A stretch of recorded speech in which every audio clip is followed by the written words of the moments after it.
All right, everyone, welcome. Thank you so much for being here for another program in the Smith.ai Masters Series. Today, we're going to be talking about turning a hybrid work environment into a competitive advantage. So PracticePanther's VP of Marketing, Mayowa, and Senior Account Executive, Brian, are here to discuss how to leverage hybrid working models, practice management platforms, and innovative processes to provide top-tier client experiences.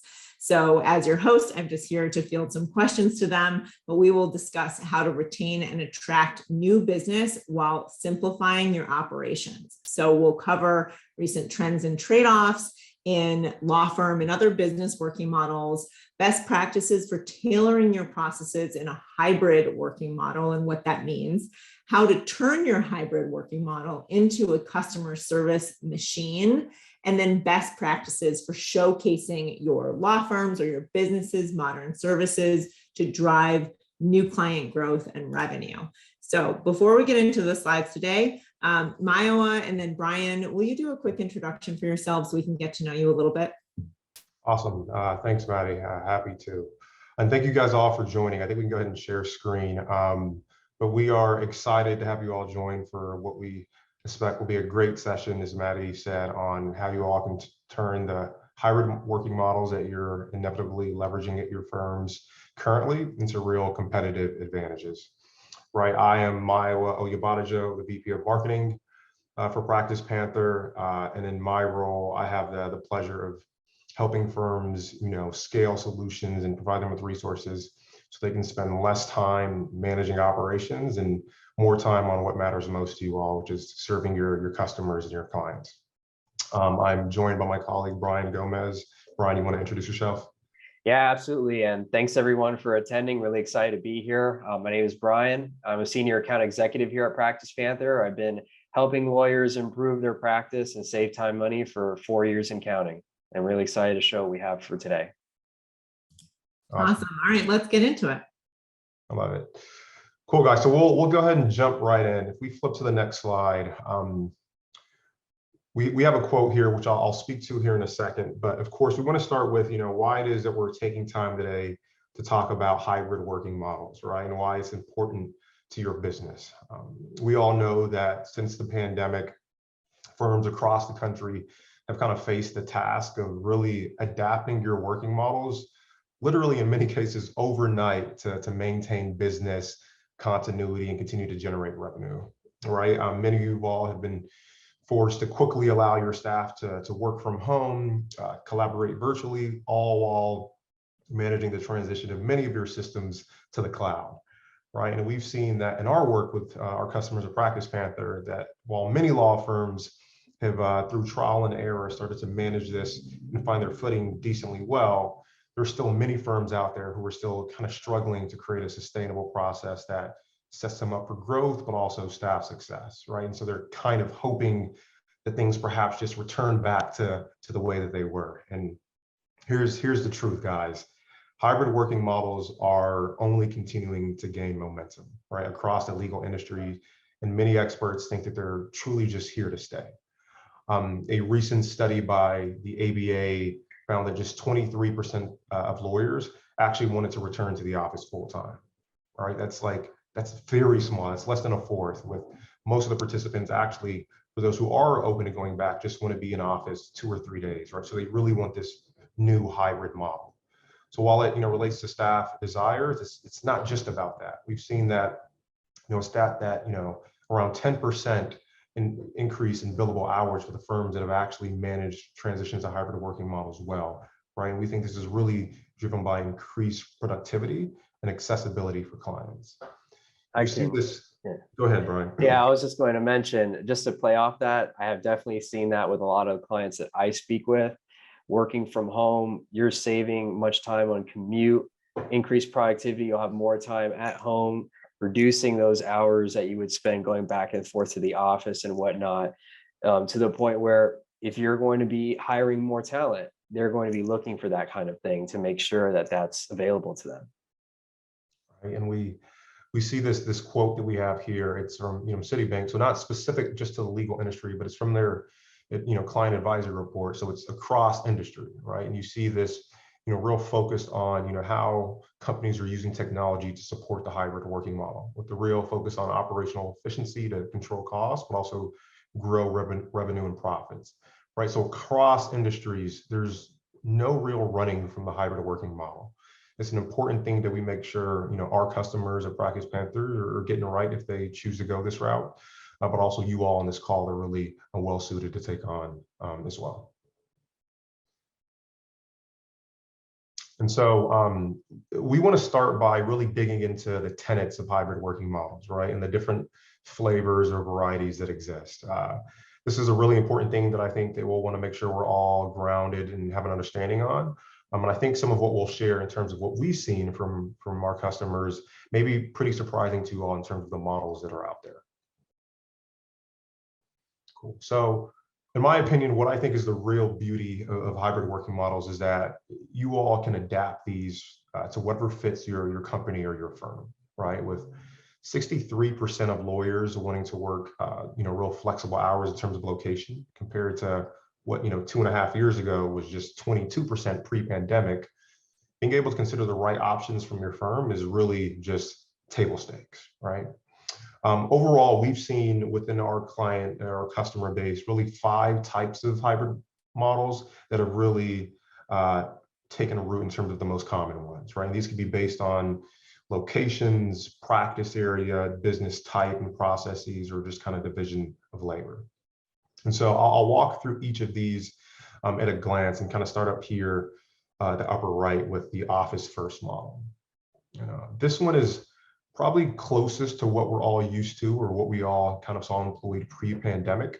The office is prioritized in this model, with staff spending much less time remote. And the remote component in this model is often just leveraged as an employee perk, right, versus a fundamental part of the operating model. You'll see things like remote Fridays, or allowing staff to only have to be in the office a few days a week, and then they can just pick what works best from them. So this is one that we're seeing, but I would say it's the most resistant to like where we think the industry is going. So the next model here is kind of the split week model. And I would say this is one of the more common ones that we've seen within our customer base. It's usually in terms of when folks within the week are in office is determined by key meetings at the business or at the firm, but also office processes. So let's say that there's all hands or staff meetings on Mondays. We'll typically see, firm management actually requiring that staff come in to really be in person for that. You also see days where there's, really key functional or operational things taking place. Let's say a certain day of the week is really common for client intake, perhaps. You'll see them requiring folks to actually be in person there. Again, a really common model, and I think it'll just continue to see larger percentage of firms taking this on in the future. The next one we have is the week by week model that allows for certain teams to work remote one week and then on site for another, right? These are a little less common. I think we saw them really effectively used during surges of the pandemic, where you could be really modular and just think about when it made sense to transition to this. Sometimes we'll see it reflect business needs as well. If it's a busy season or there's a lot of just collaboration required, we'll see them leverage the week to week model as needed for the business. A little less common, but still a model that's worth consideration. And then we have what we've called the designated teams model, which allows for only certain teams to work remote depending on their assignments. And this is another really common one. So you'll see where firms are leveraging maybe administrative functions to actually be in office, and then maybe attorney staff or leadership to actually be more remote and more flexible. And then lastly, we have what we're calling at will or remote first models, right? And this prioritizes remote work, but provides the ability to actually be in person via an on-site office or actually a co-working space. This one is becoming increasingly common, and I think if I had to guess in the long term, this will be where a lot of things are netting out. But this is also something that you have to really think carefully about. What are the implications for your firm, which we'll start to talk about that in a bit, and how you do it well.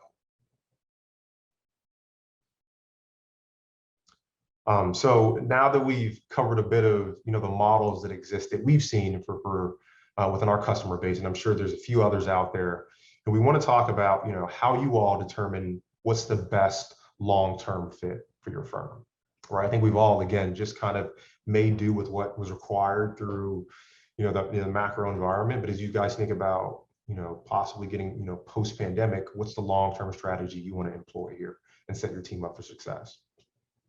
So what we've often heard from our customers is that it's helpful to first start by really evaluating the state of your firm, right? Having an open conversation with your staff about, what their needs are.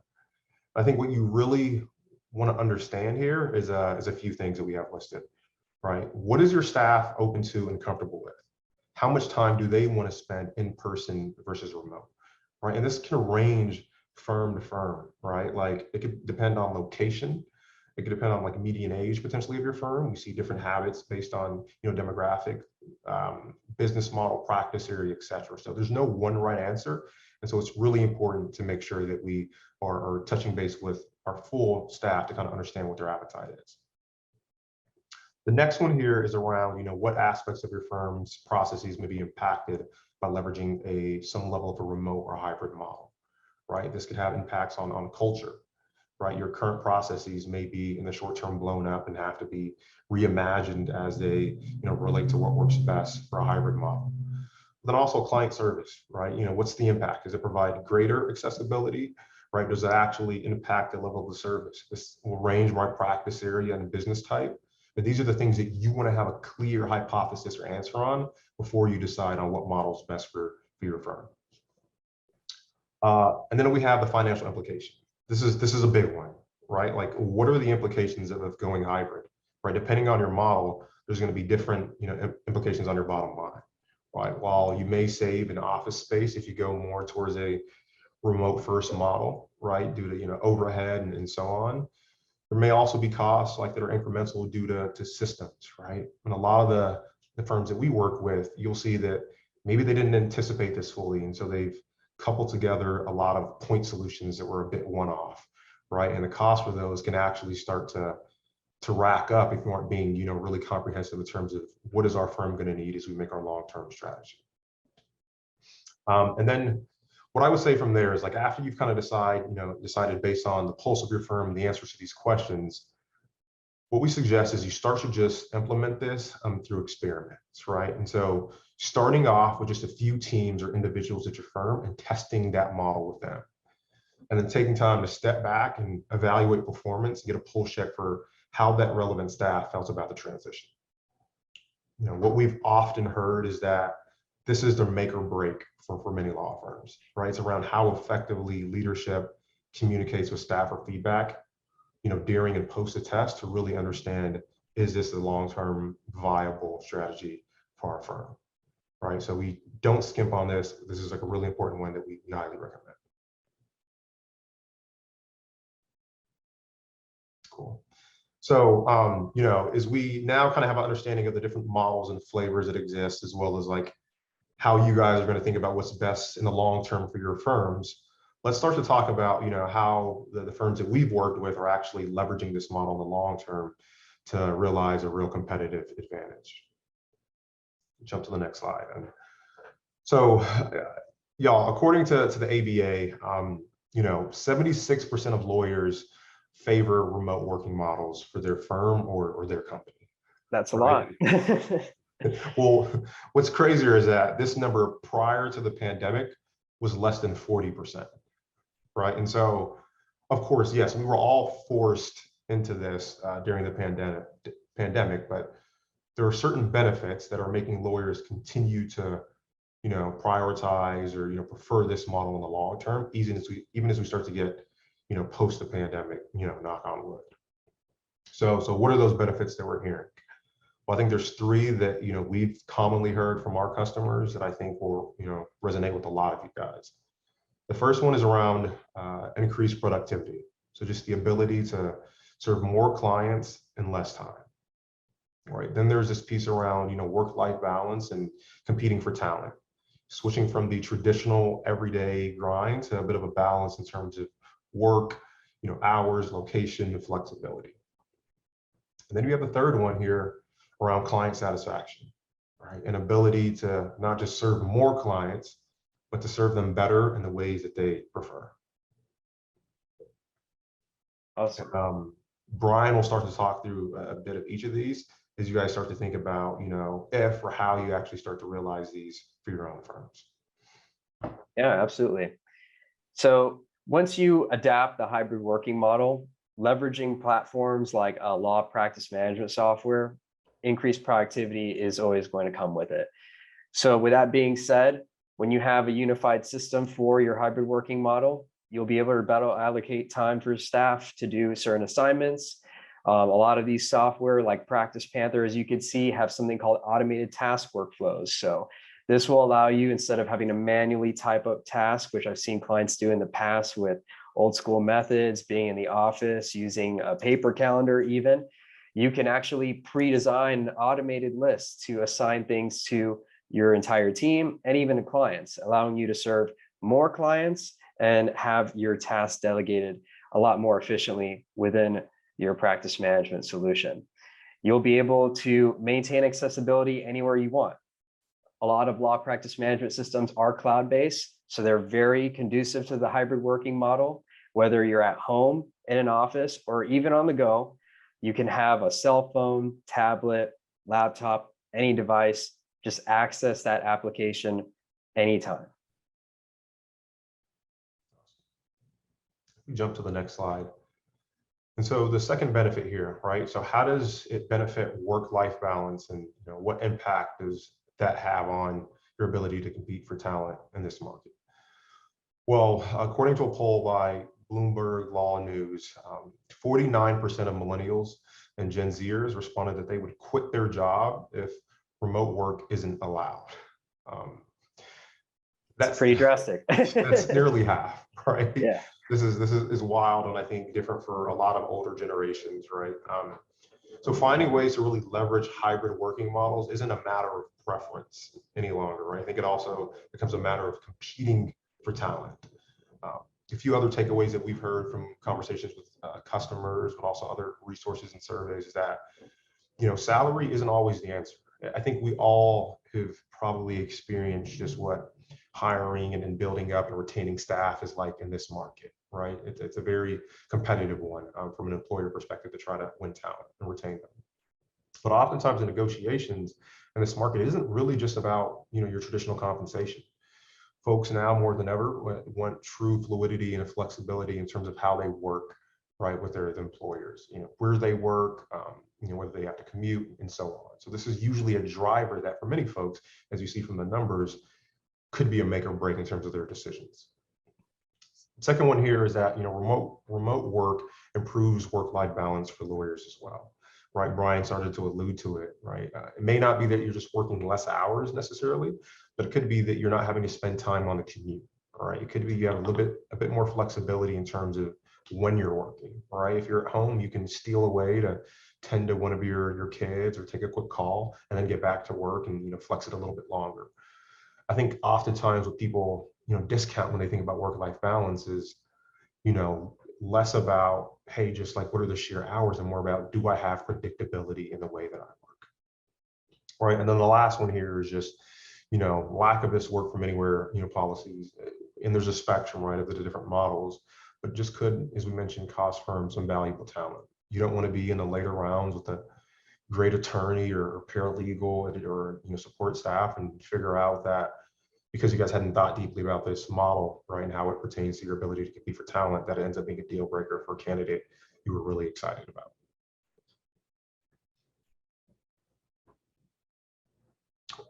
And if we jump to the next slide, right, and then so there's this piece here about the client satisfaction, which I think for many law firms, this is really what your ears are most probably tuned in on, right? Like, how do you compete better for clients? And we saw that, first half of the year 2021, there was roughly a 7% growth or demand in legal services from law firms, right? And you could argue that, maybe some element of the pandemic caused for greater need, but I think what actually was happening here was that there was greater flexibility and accessibility from clients, right? There were more firms that they had access to due to some of these hybrid models, right? So they actually could change the way that they engage with potential law firms to actually get the services they need. Yeah. Right. And so, sorry, one thing I was going to say quickly, Brian, that accessibility, what it ultimately did was just increase the size of the overall pie. Right, go ahead, Brian. Yeah, no, absolutely. I just wanted to add to that, the working model is not only great just for your staff, but also your clientele, like what Mayowa mentioned about millennials having such a huge, desire to work remotely. There's also going to be a new client base that you're going to be needing to attract, which is the millennial generation. They're a majority of the workforce now, and they're also looking to have a better, easier way to communicate, and that can also be in the remote environment. So leveraging something like a practice management system will allow you to stay in touch with clients, even without having to have like an official office location.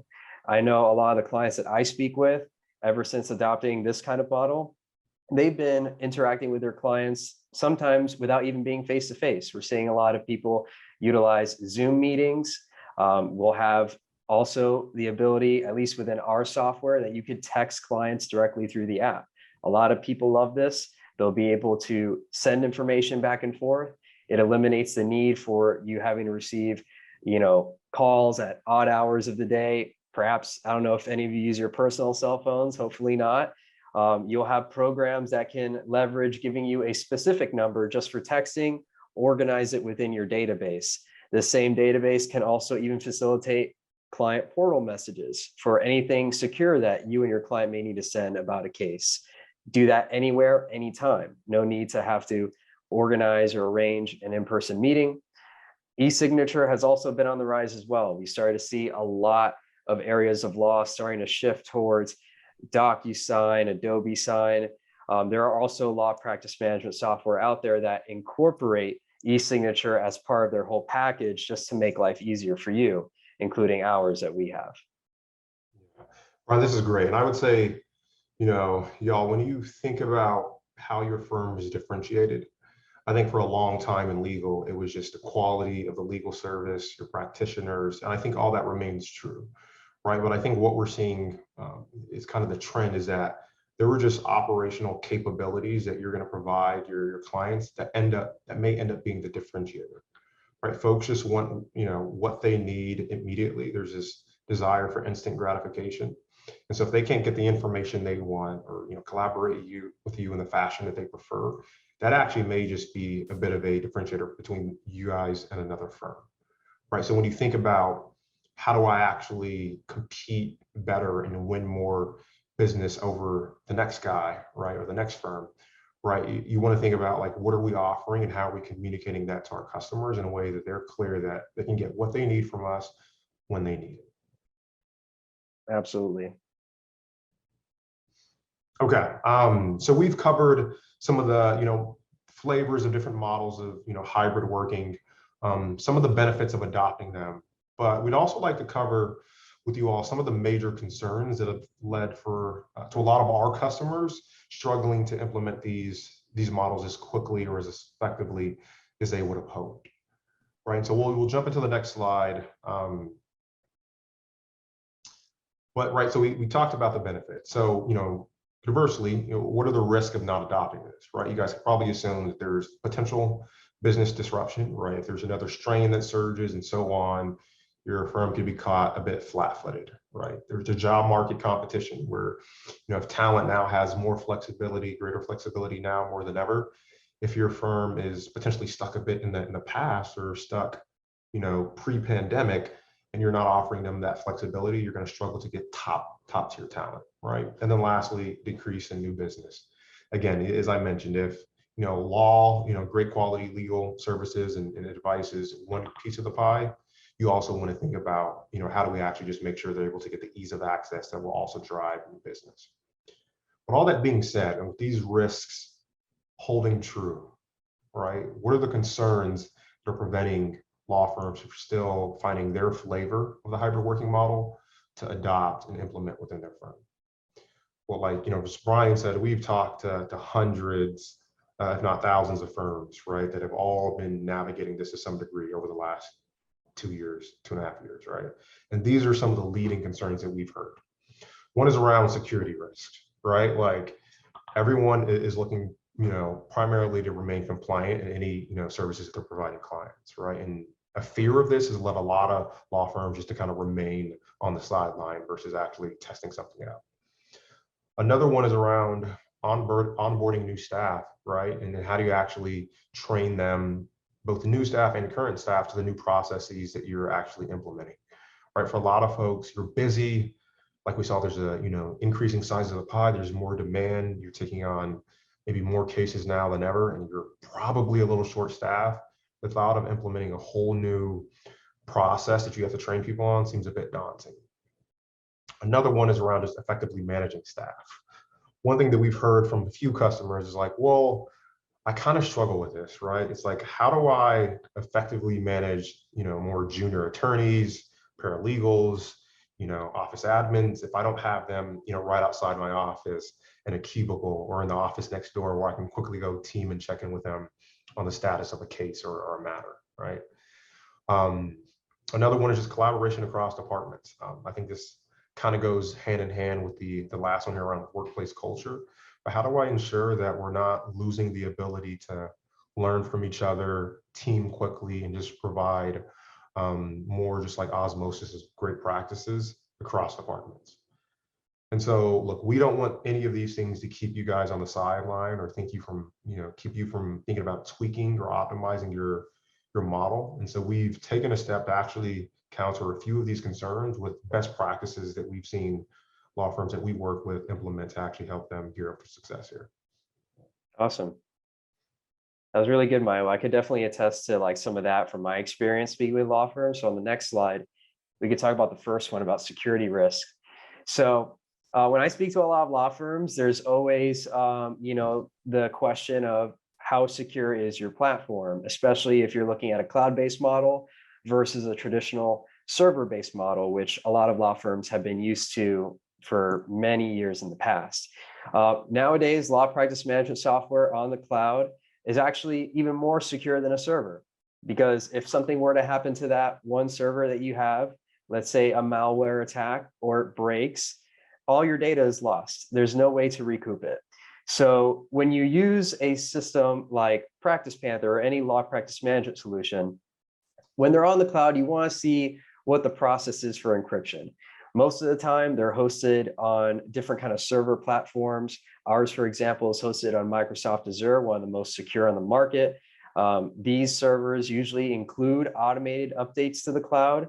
They would have their own encryption that the servers provide. So even if, let's say, within that whole entire grid, one goes out, there's always several hundreds or even thousands to back that up. So there's no chance for you to lose anything.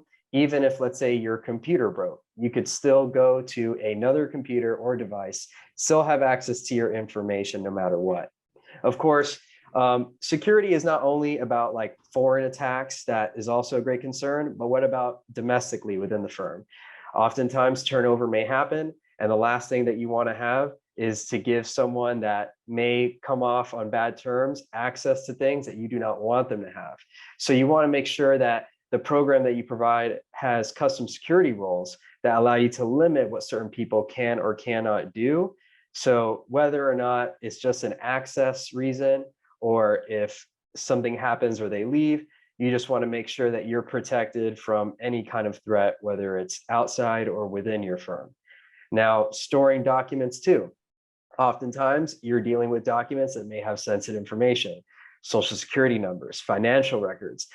Most of the time, you don't want to even risk using email, because now we're seeing like an uptick in phishing attacks and emails being intercepted with those attachments.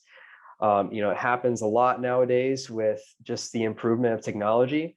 So you want to make sure that you have the ability to store files securely, that you'll be able to limit who can maybe share certain files depending on the situation within the firm or the matter of the case, and have a secure place such as like a client portal for you to send these secure documents through, which have its own layer of encryption, more so than what a traditional email would.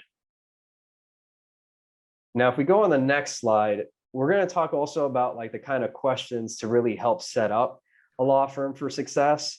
So there are a lot of questions that you're going to need to ask as you're going to be going into this new working model and having a solution that is conducive to that. So you want to make sure that you have very clear expectations when you're going to be talking with providers about potential solutions for your firm.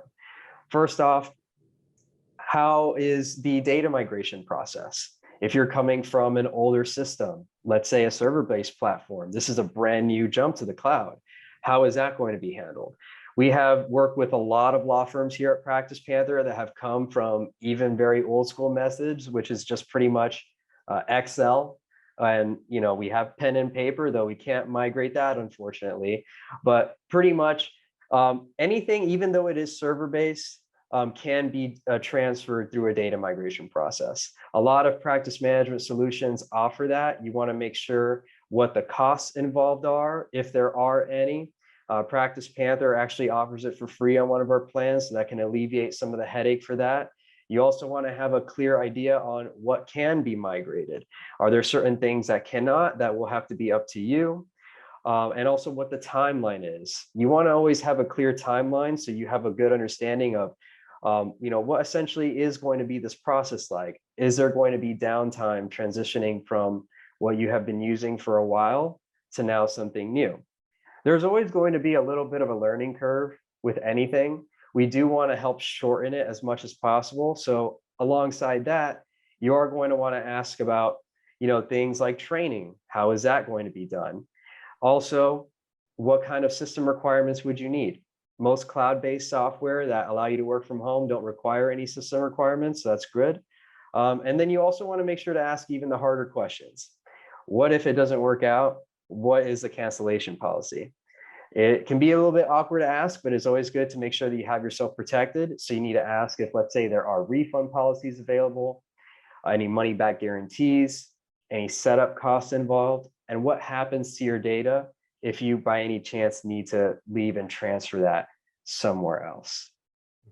That's great, Brian. And I would say, y'all, that it's important to also just think about, like, in addition to the systems that your staff will be using, how are you orienting your staff to, the new resources, process, and expectations that you all are going forward with, right? And so, as Ryan alluded to, like, setting expectation, that is going to be, as we talked about, like, one of the make or break things here, right? Like, communicating to your staff what systems are expected to use, what is the hours they're expected to be keeping, even if they are remote, right? These systems will help them work efficiently, right? They still have to be, there are people behind these things, right? And making sure they're up to date is going to be really key, right? Then the other one here is kind of a few of these last bullets here is around just the processes and procedures, right? And so as we're thinking about folks starting to actually work from home remotely, what are the tech capabilities they're going to need, right? Like, if there are a ton of laptops that you guys have, hooked up to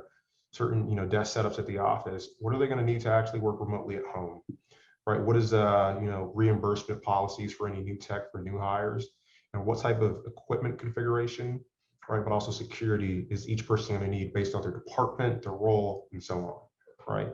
These things should be defined early on in your process to make sure that it isn't any whiplash or confusion for your team. Absolutely.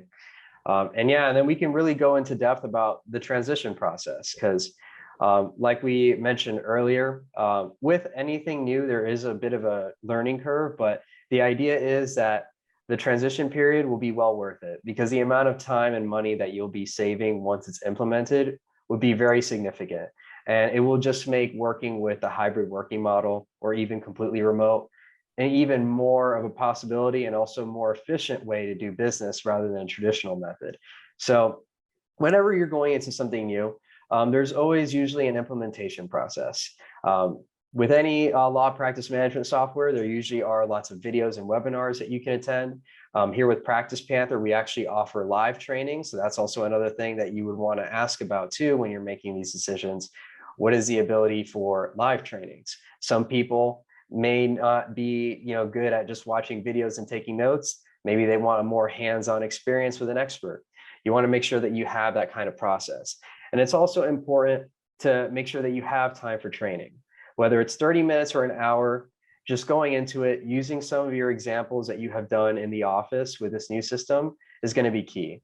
And for those that maybe just like to learn in their own, Usually, a lot of these practice management solutions offer plenty of videos and material that you could just learn on your own at any point in time. You also want to help with your clients as well. You're telling your clients that you're going to be on a new system. Things are going to be done a little bit differently than before. So you can communicate with your clients about the new system that you're going to be using. Let them know the benefits that this will have, just to make their life a lot easier too, with, let's say, communicating, like how we mentioned before, with automatic assignment of tasks, if let's say it's something that they need to be involved in. Or even maybe now you could say, hey, look, I have a new phone number just for texting that you could reach me at, whereas before I never had that capability. Or if you need to sign a document, you don't have to meet me in the office. I can now send it electronically. So letting them know the time frame of when you're going to be able to start pushing out this new system and alerting them of the new benefits will just come even better. It will let your clients know that, wow, my firm really cares about me. They're letting me know about the new things that they're doing to help their practice, but also make our lives a lot easier, which can then in turn come to bring new referrals. Like, look, my law firm now has a secure portal that I could send information to, and I'm not having to worry about getting my emails lost. So that's also very important. And then of course, with downtime, data migration, time periods can vary, depending on how much data that you have. Maybe the data that you export can be outdated. Maybe you have duplicates. These are things that you can discuss with your team to work through. So at PracticePanther, usually when you have consultation calls, they'll usually see the data that you have and kind of get to know if everything that you're bringing over is accurate. The last thing that you want to do is bring over stuff that maybe you do not need. So having that time to clean that up, make sure that you're starting on your new system right from the get-go without any hiccups. We try to always take care of that as much as we can. So having that mindset moving into anything, that you are going to be prepared for perhaps a 5 to 10 business day transfer of data period from the time that you give someone your backup. Use that time to have the training in between. So by the time you have your data migrated over, you would already know how to use the system and hit the ground running as soon as possible. And this piece around create a communication plan, I think there's two ways to do it. One is just like, very matter-of-factly creating the documentation, the emails, and educating your client base. But I think the other way is to really look at this as an ability to, or opportunity to differentiate your firm, right? And so I think, as Brian said, it's like, call this out as like, hey, we're doing this to better serve you, right? And making it clear that this is something they'll have access to moving forward. These new features, accessibility, communication, these are all things that if you frame them well, can actually help retain clients for especially ones that you're wanting to retain or get on a retainer with, or also increase net promoter score to get you new business. Yeah, totally agree with that. Actually, on the next slide, we can even talk about just how this will even help with one of the other key benefits about effectively managing your remote staff. So if you have the infrastructure like a law practice management system, it will be a lot easier to stay on top of what your staff is doing despite the location. So utilizing different law practice management solutions, you'll be able to have a better way to keep track on completion of projects within workflows. You'll be able to have access to activity reports to see when certain tasks were completed or overdue.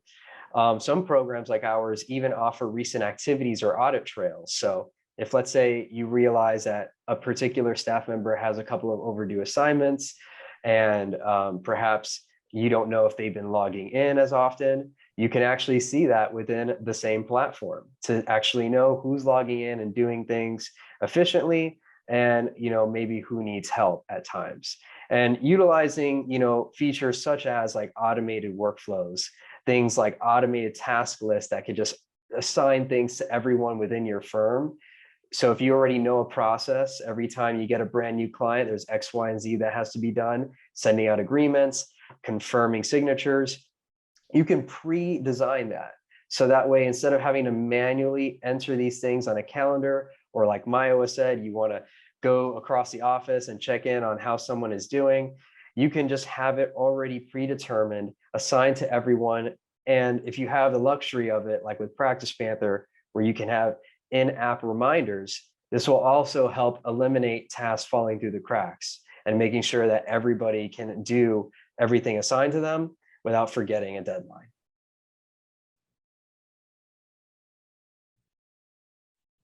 Cool. And then, of course, with collaboration, this ties right into the task management aspect of it. You know, I've seen like a lot of offices in the past, even when they were in the office, they would still send emails to say, hey, did you do this? Or did you do that? Or they'll run across the office and like give them a little sticky note to remind them. The problem with that is, you know, especially with the new working model that we're seeing come to play, it's going to be a lot hard to do that, especially with emails. I personally get a ton of emails, and I'm sure attorneys 10 times more so, and those can get cluttered throughout multiple messages that you may receive. And at times you may not even get the fastest response through email just because there's so many mixed in that inbox. And then if you try to call someone through the phone, that's another thing. Maybe they're on another call. Maybe they cannot answer you right then and there. You want to have a more organized way to communicate with your staff without having to interrupt them or risk, let's say, them missing an important message from you that needs to have a quick response. So when you have law practice management systems like us, you want to have modern communication methods that are built in and organized in the same place you're going to be doing everything else. In fact, in this picture, you can see that in our software, we offer an internal chat system. This is great. It works very similar to like a messenger you would see on social media. A green little circle would populate to let them know that someone's online. So no matter where you are, you could be working from home, another state, or in the office, you can click on someone's name and be able to communicate in-app, and it will all be organized with a whole thread of the date it was sent, the time it was sent. This makes it really easy and conducive for someone that's on a law practice management system to know what's happening. You'll also even have, for your clients too, texting. Being able to access a text message as a client, if I'm going to be working with an attorney, is very convenient. Often at times, you know, clients have busy lives and so do attorneys. Phone calls may not always go through. Voicemails are left back and forth. A text message is simple. You can just simply send a text. They'll get it right on their phone. It'll only take a few seconds, whereas being in a phone call, they have to make sure that they're in an environment where they can hear you, answer you, collect their thoughts. Text is great. We're also seeing a lot of video calls being enabled too with Zoom, whether it's hearings for court or even consultations with clients. They're all being done through Zoom. Being able to leverage that in the same place that you're going to be organizing these meetings is going to be very important.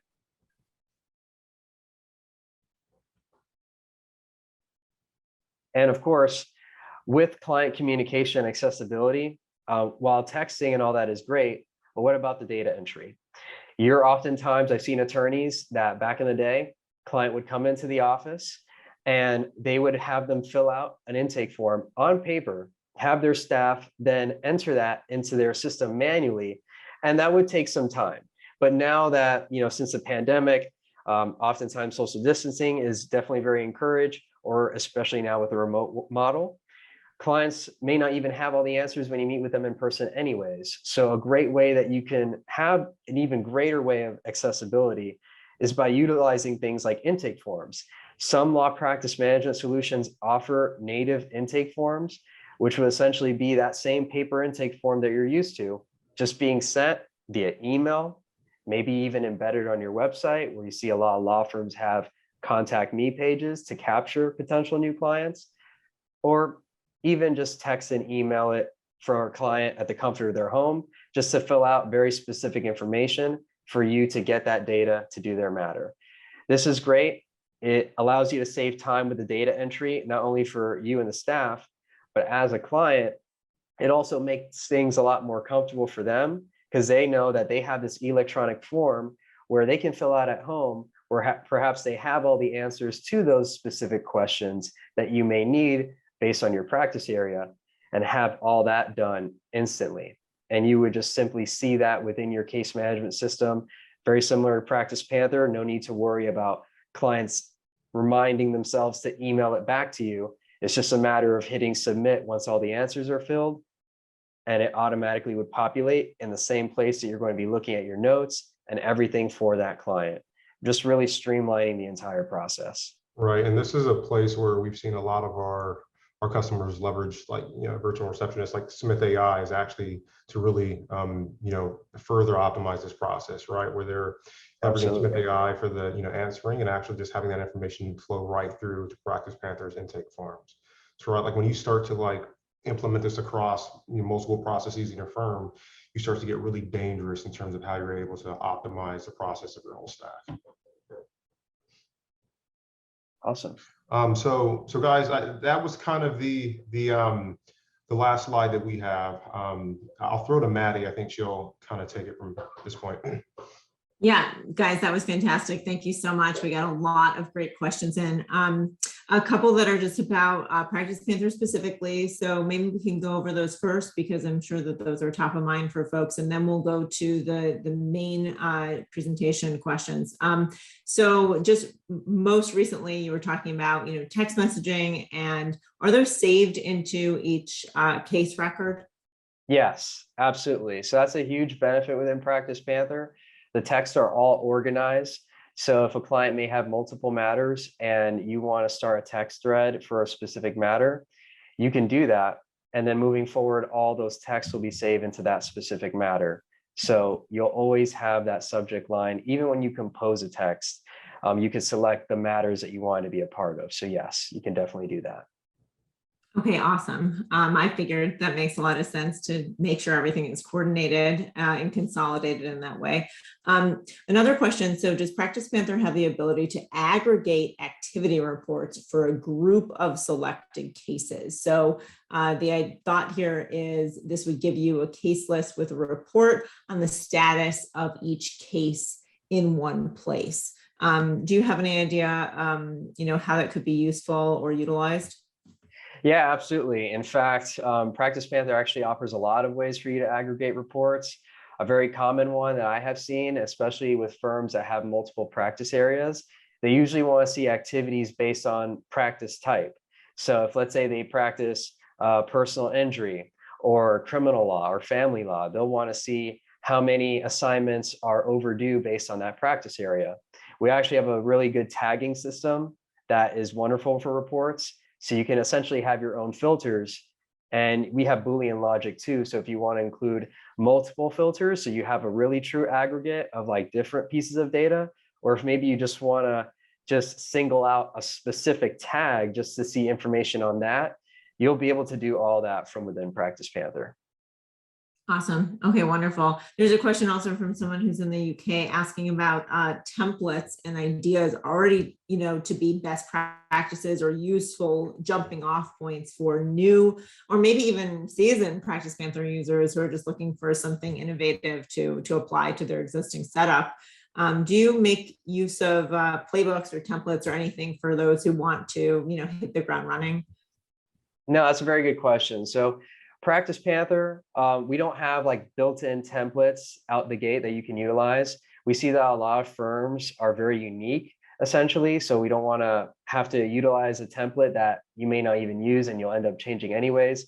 Typically what happens is when you sign up, we can work off templates that maybe you already have and built off that. It all is done on like things like Microsoft Word, which a lot of attorneys are already utilizing.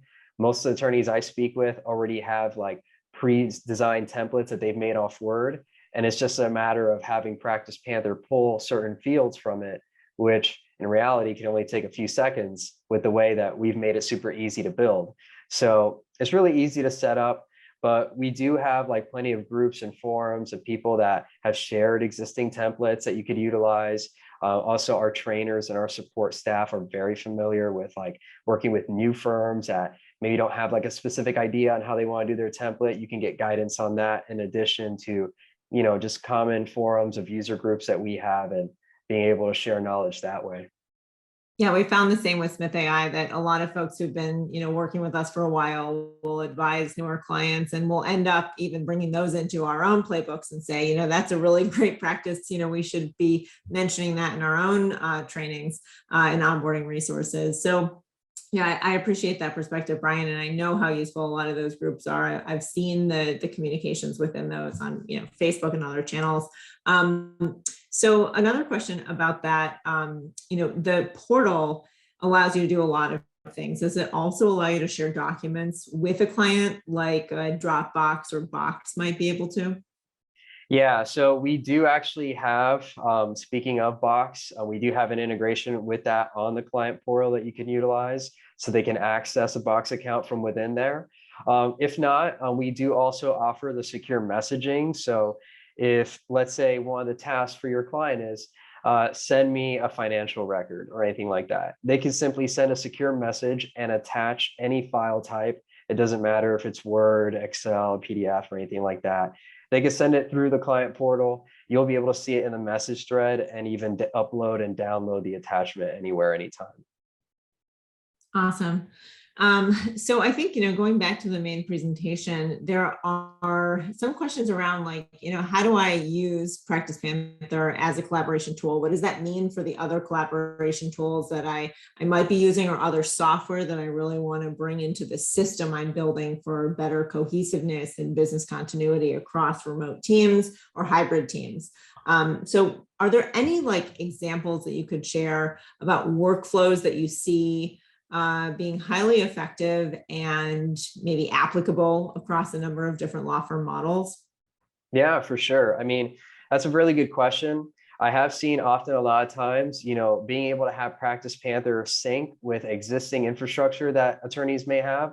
A very common one that I feel like most people on the call have already is utilizing Office 365 or perhaps a Google Workspace, where some are just already used to utilizing that calendar system and email and contacts to store everything.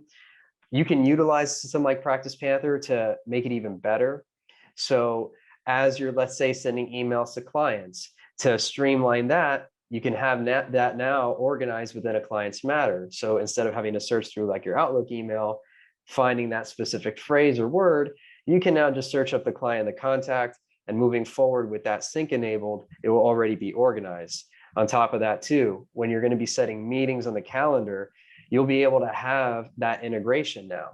So with PracticePanther, for example, whether a client books on the Outlook calendar or within PracticePanther, we actually have a great two-way sync. So it wouldn't matter where you start, as long as it's in one way or the other, it's going to show up in both places.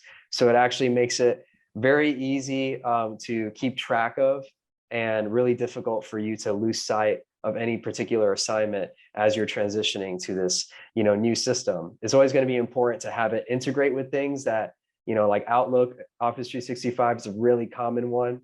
People use that regardless. We want to work with that to make the existing process more organized by client and matter and more streamlined across like your staff. Yeah, I love that. And I think, one of the pitfalls sometimes of going remote is that everyone just, if they're not told which software to use, they will pick the software to use. And if you're experiencing that, everyone's got their own secret sauce for how they get through the day and get their work done. A lot of us have that for note taking. Our project management is out of sorts. And one of the things that's really great here that we've seen today is this is much more than just like, case management. You're really taking a project-oriented approach. You're taking a team management approach. You have visibility and reports and monitoring on staff and other teams that are helping. So I would just make sure that, when you're implementing something like this, you really make sure that your whole team is bought into the value and not just the workflows. There have been a lot of questions around, well, how do I do X, Y, and Z? But it really also starts with, having that meeting with your team and saying, why are we doing X, Y, and Z? What opportunities does this present to us? How is this going to strengthen our business? How does this give you more job security? How does this give you the potential for career growth at this firm or business? So think about how this also improves the staff experience in addition to your clients, and how they're coming away feeling from the firm, which often also marries to how the staff feels about their completion of their work. right? Like that's very interconnected. Mayowa talked about the Net Promoter Score. Your clients will feel that staff experience, whether you like it or not, and the relief and the less stress from not having to commute and all those things as we move into a more remote, leaning working model, that will hopefully give them more time, breather, bandwidth to focus on their work in a more organized way. And for them to think about, how am I really contributing to this organization instead of when am I getting to work? When am I leaving work? What else do I have to do? Like all those things that are, nagging at them throughout the day, they don't have to think about anymore. So there is going to be a correlation between, building in a more flexible working model, adding in these tools that allow them to scale and be productive, very far away from each other physically, and the client experience that helps your firm, get those referrals, get those best clients coming to you without having to market as much, without having to, work as hard to get that next client. Exactly. Right. What you ultimately want to take away is like, how do we decrease friction for both our employees and our staff, right? And the interview process, but also as they are being retained, but also for your potential clients, right? And intake, but also as they're working with you. You can do both. You can decrease it in both of those arenas. You're going to see your business trend in a really powerful direction. Well, and one of the things I would also say is, when you're thinking about software and systems, you don't necessarily have to have, that desk phone for everyone in their office. And it's a lot more lightweight when you don't have to worry about the physical servers and the, cool rooms for that to, not overheat. People can work off of a laptop or desktop with a small webcam, a good microphone, and that's it. A lot of the software is also much more flexible in terms of month to month these days, or plans that allow you to only pay in as much as you're using, or so that you can scale efficiently. And one of the things that I think is also a key factor is the ability to get started really quickly. So there was a question about, how long would a migration to a solution like PracticePanther take? Like here I am, I see that my office lease is coming up. I don't want to renew it. Like that's not a cost that I want to continue paying. My team is comfortable working from home. I've had that conversation with them. What is the time frame for me to, bring my staff at least partially or fully back into their homes and get into this model with PracticePanther?